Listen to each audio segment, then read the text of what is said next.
আসসালামু আলাইকুম। S N রোজি cooking চ্যানেলে সবাইকে স্বাগতম। আজকে একদম নিউ একটা রেসিপি।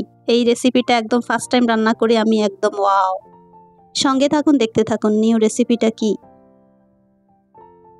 আজকের রেসিপি তৈরি করতে লাগবে আমার ওল কচু। আমি এই ওল কচুটাকে টুকরো করে কেটে নিয়েছি, ঠিক এভাবে। এটা যে কোনো শেপেই কাটা যায়, এভাবেই কাটতে হবে এমন কোনো কথা নেই। এখানে হচ্ছে ট্যাংরা মাছ। এই ট্যাংরা মাছটাকে হলুদ আর লবণ দিয়ে ভালো করে মেখে নিচ্ছি, একদম মুসমুসে করে ভেজে নিব।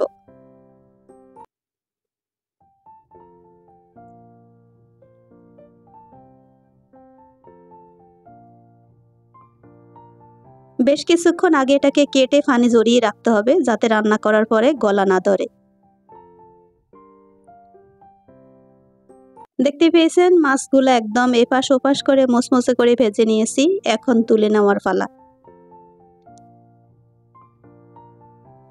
যে কোনো মাছ আমরা যখন তেলের মধ্যে ভেজে নিই, তখন কিন্তু রান্না করার সময় তেল কম দিতে হবে, তাতে করে এই মাছের তেল দিয়ে রান্না হয়ে যাবে। তাই আমি একদম পাশের চুলাতে একটা কড়াই দিয়ে অল্প করে তেল দিয়ে কাঁচামরিচ আর পেঁয়াজ দিয়ে দিয়েছি।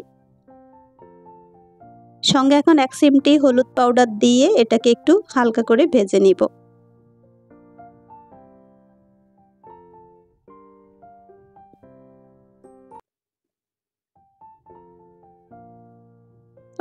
এইরকম মুসমুসে মাছ খেতে আমার অনেক বেশি ভালো লাগে। আপনাদের কার কেমন লাগে কমেন্টে জানাবেন।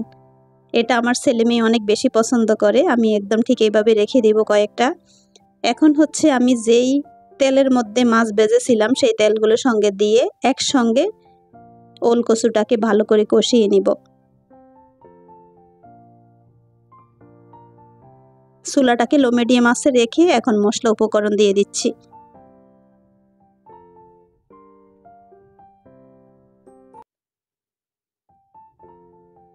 ওল কচু হচ্ছে বইয়ের বাসা, তাই সবাই মনে হয় চিনেন এটা। আর যদিও কারো এলাকায় এটাকে ভিন্ন নামে চিনে থাকেন, তাহলে কিন্তু একটা কমেন্ট করে জানাবেন, তাতে নিজের একটা নতুন নাম শেখা হবে।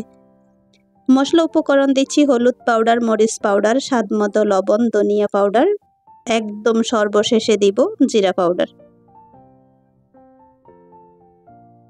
যেহেতু একটু ওল কচু নাম আছে, তাই একটু আদা রসুন পেস্ট বেশি দিব, যাতে গলা না ধরে, গলা না চুলকায়।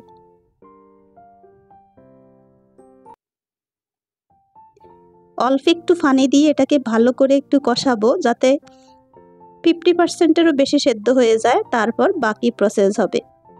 এখন ঢাকনা দিয়ে ঢেকে রাখি। 10 থেকে 15 মিনিট পরে ফিরে আসব।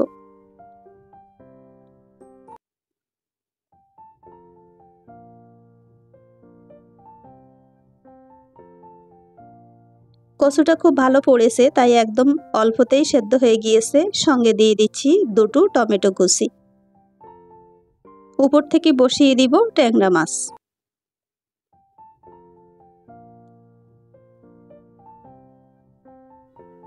এখন আমি কচুটা যেহেতু 50% সেদ্ধ হয়ে গিয়েছে, তাই অল্প করে পানি দিয়ে এটাকে ফাইনালি কুক করে ফেলবো 10 মিনিট।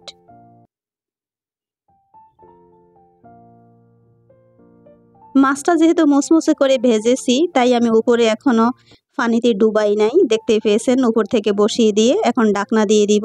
10 মিনিট ফাইনালি কুক করে ফিরে আসব।